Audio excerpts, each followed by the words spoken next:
Hey, I'd like to welcome you to another episode of the Mission Matters Innovation Podcast, your source for all things innovation.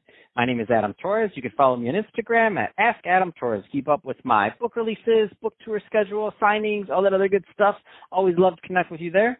And as always, if you'd like to apply to become a co-author of one of my upcoming books, just head on over to the website, missionmatters.com, and click on Become an Author to apply. All right, so today I have Jacob Garlick on the line, and he's Managing Director over at IQ Technologies and Consulting.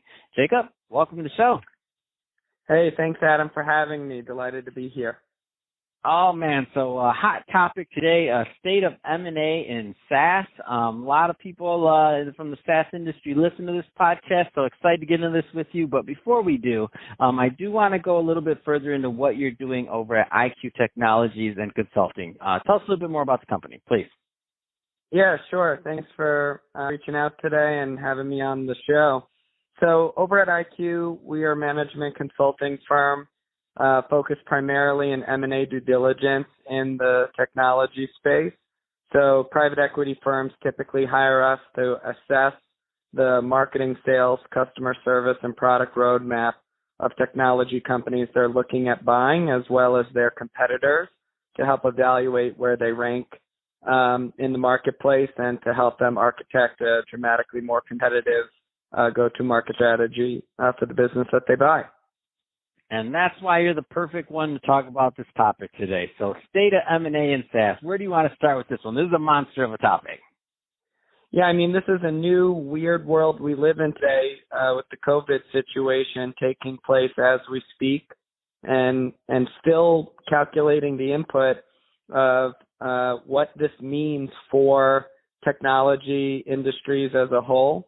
I think right now you certainly could not have predicted how this would have impacted M&A even a year ago. To try and forecast something like this would have been next to impossible. And so I think what we're observing first and foremost is most M&A transactions are slowing down, and private equity firms, banks, anyone involved on the buy side is trying to reevaluate how to price a business right now, trying to figure out exactly what the right multiple on EBITDA would be to pay for a company, as well as if there's a durability component in the business that may not otherwise have been a factor in their decision to make a purchase. And so right now, it's very much a reassessment phase to figure out how to put together deals, how to price deals, and how to grow these companies post-acquisition.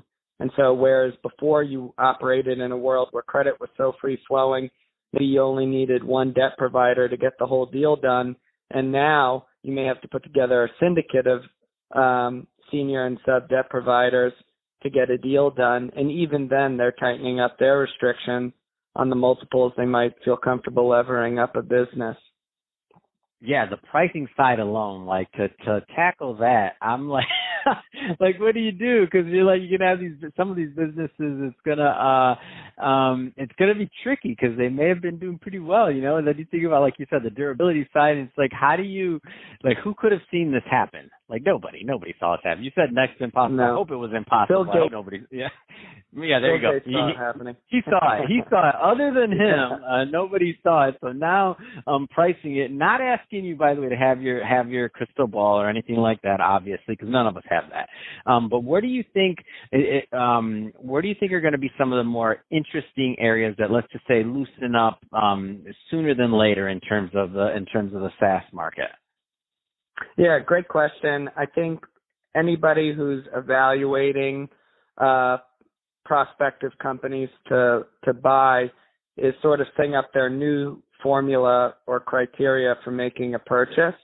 And, you know, whereas before typical SaaS M&A looked like a revenue multiple, right? Yep. Whereas now you might be looking at EBITDA multiples. So that's one component. Second, I think businesses that are going to be approached are going to be much more strategically aligned for an acquisition rather than just a financial play, whereby the acquirer, whether it be a private equity firm or a larger company looking for a bolt-on product to put through their sales force into their product offering to their prospective or existing customers, there's going to need to be a much heavier strategic alignment for a purchase, whereby if the existing company's customer base starts to churn or reduce in their, total services being bought by that company, or from that company rather, the acquirer will have a lot more confidence because they know they can sell through to their customer base, or rather pump revenue through that product as a cross-sell to their existing customer base or channel relationships through the partners they're working with. And so those are typically the groups willing to pay a premium for a business. In fact, before I started IQ, I ran the revenue team for a B2B software product company called M Help Desk. And we were acquired by HomeAdvisor, the number one lead gen provider for field service companies. They also acquired Angie's List, and we were a CRM technology for field service companies. So for a company like them to buy us made a lot of sense because they could upsell all of their customers through their 500-person sales force.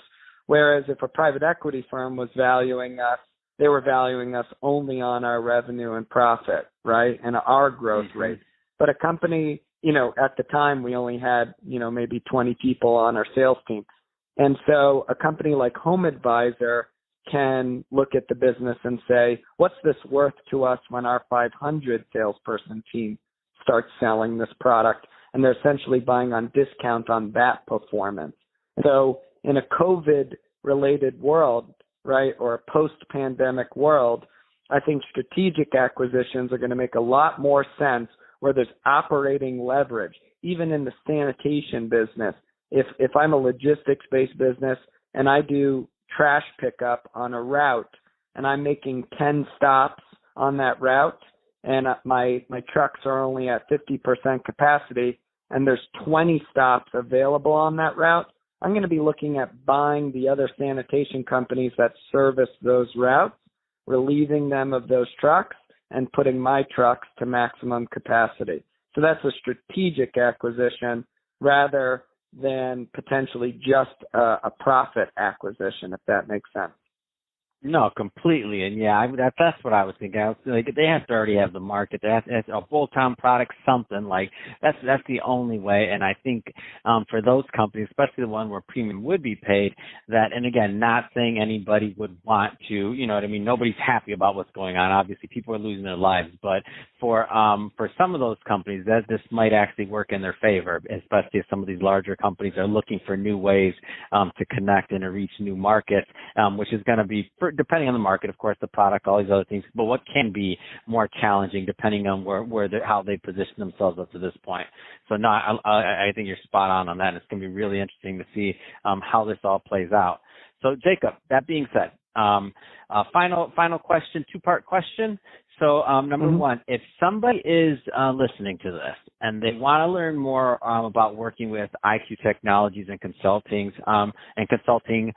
what's typically the right type of company, whether it's size or niche or otherwise, that's normally a good fit for IQ Technologies and consulting? Question number one. And number two, what's the best way for them to reach out? Sure. Yeah, absolutely. And just to finish the thought on your previous note there, I think the net might be durable businesses that are going to weather this storm well, utility companies like CRM, payment gateways, accounting technologies. Those kinds of companies are likely to be the first to loosen up on the M&A side, just to answer your question more directly. And I think a business like that will weather the storm well, but also grow with the market as it rebounds.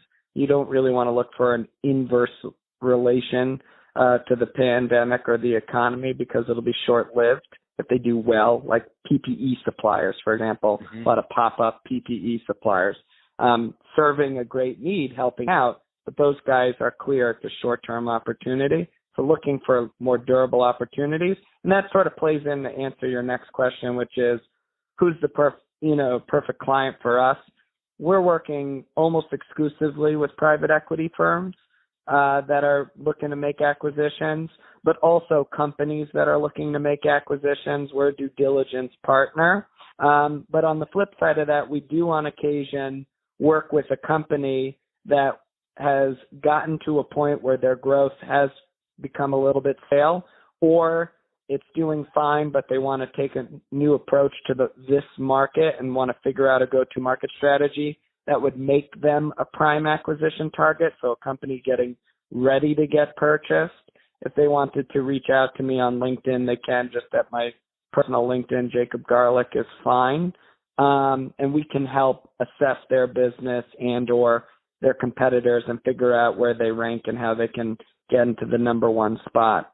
And happy to talk to anyone. If they just simply mention this podcast to me, we'll set up a free consultation for them just to help chat and be helpful. Fantastic. Well, Jacob, really appreciate you coming on the show today and share more about all the great work that you're doing over at IQ Technologies and Consulting, and also about your update on the state of M&A and SaaS. I mean, super helpful to me and to the audience. And to the listeners, as always, thank you for tuning in. Hope you got a lot of value out of this. If you did, don't forget to subscribe to the podcast, leave me a review in the Apple iTunes store. And if you're watching this on our YouTube channel, Mission Matters Innovation, definitely give us a subscribe there, but also leave us some comments and video. I'd love to know what kind of projects and things that you're working on. And Jacob, thanks again for coming on the show. Hey, thanks so much, Adam. Happy to be here.